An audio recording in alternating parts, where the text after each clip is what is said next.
కర్మ ఫలితానికి ఏ ఒక్కరూ అతీతులు కారు. చేసిన తప్పుల్ని దేవుడు క్షమించవచ్చేమో కానీ చట్టం మాత్రం ఉపేక్షించదు.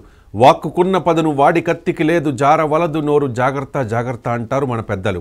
అధికారం ఉంది కదా అని ఎన్ని తప్పులు చేసినా, తప్పుడు కోతలు కూసినా జగన్ కాపాడేస్తాడనుకుని ఇష్టం వచ్చినట్లు మాట్లాడేసేవారు వైసీపీ నాయకులు. అధికారం కోల్పోయి అధపాతాడానికి పడిపోయేసరికి స్వరం మార్చినా క్షవరం మాత్రం తప్పేలా కనిపించడం లేదు.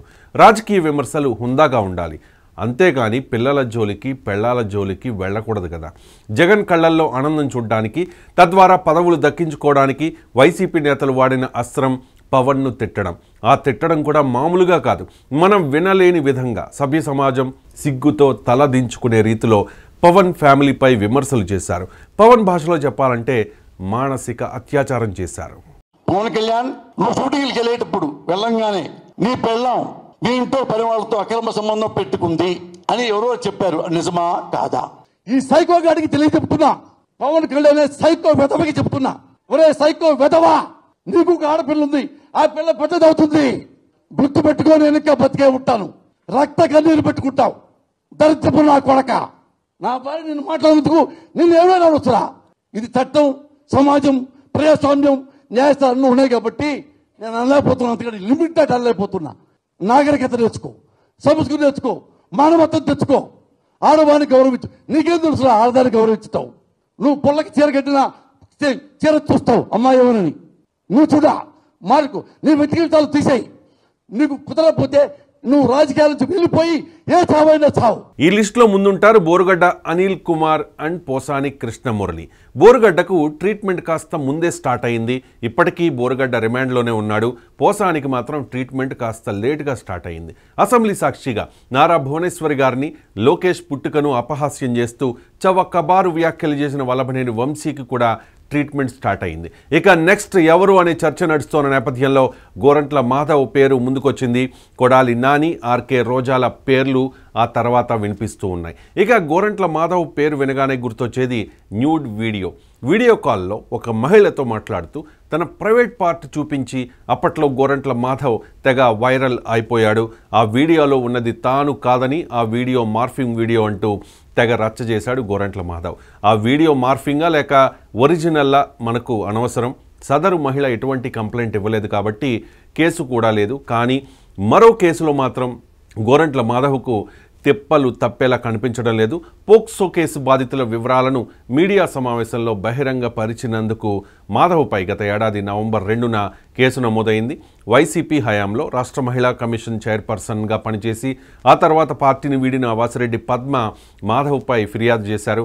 విజయవాడ సైబర్ క్రైమ్ పోలీస్ స్టేషన్లో భారతీయ నాగరిక్ సురక్షిత సంహిత సెక్షన్లు 72, 79 కింద నమోదైన ఈ కేసు దర్యాప్తులో భాగంగా మాధవ్కు నోటీసులు అందజేశారు పోలీసులు.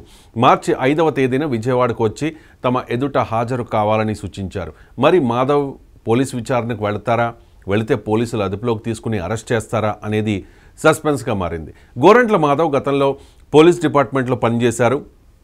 జగన్ మీద అమిత భక్తితో, రాజకీయాలపై ఉన్న ఆసక్తితో ఆ పదవికి రాజీనామా చేసి వైసీపీలో చేరి హిందూపురం ఎంపీ అయిపోయారు. కానీ ఒక ఎంపీగా ఆ హుందాతనాన్ని మాధవ్ చూపించలేదు అన్నది ఆయన మీద ఉన్న ప్రధాన ఆరోపణ. దాంతోపాటు జగన్ కళ్లల్లో ఆనందం చూడాలన్న తపనతో జగన్ను విమర్శించిన వాళ్లపై కాస్త శృతి మించి మాటలతో విరుచుకుపడేవారు మాధవ్.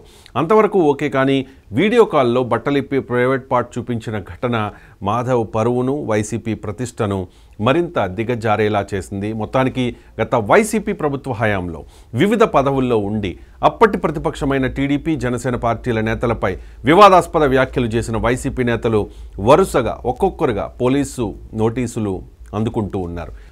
ఈ జాబితాలో సినీ నటుడు, వైసీపీ నేత పోసానిని పోలీసులు అరెస్ట్ చేసిన నేపథ్యంలో తర్వాత ఎవరికి పోలీసు నోటీసులు అందుతాయనే ఉత్కంఠ నెలకొంది. ఈ సందిగ్ధతకు తెరదించుతూ ఏపీ పోలీసులు మాజీ ఎంపీ, వైసీపీ నేత గోరంట్ల మాధవ్కు నోటీసులు జారీ చేశారు.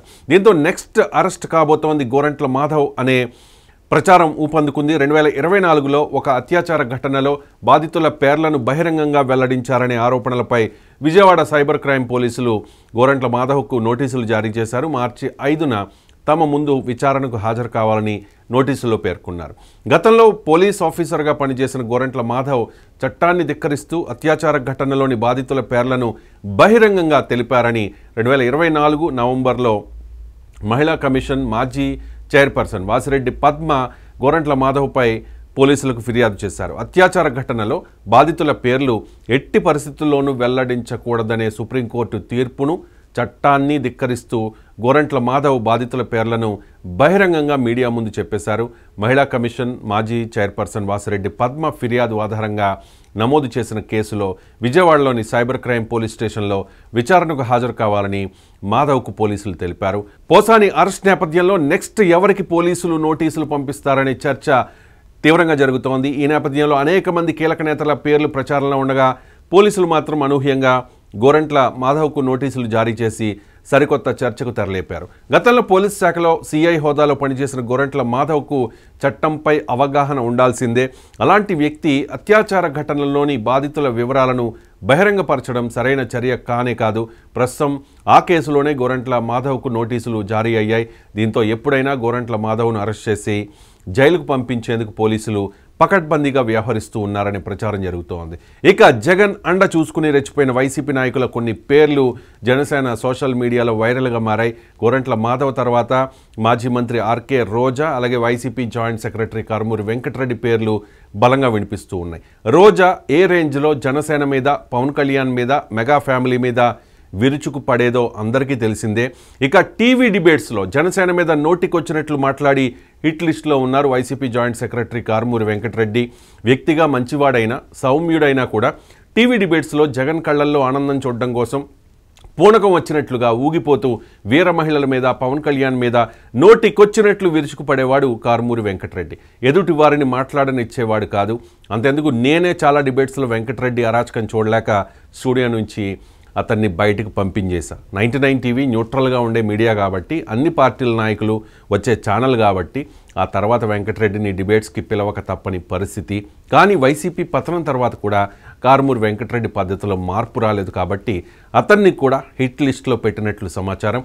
సో గోరంట్ల మాధవ్ తర్వాత రోజా, కారుమూరి వెంకటరెడ్డి పేర్లు వినిపిస్తూ ఉన్నాయి.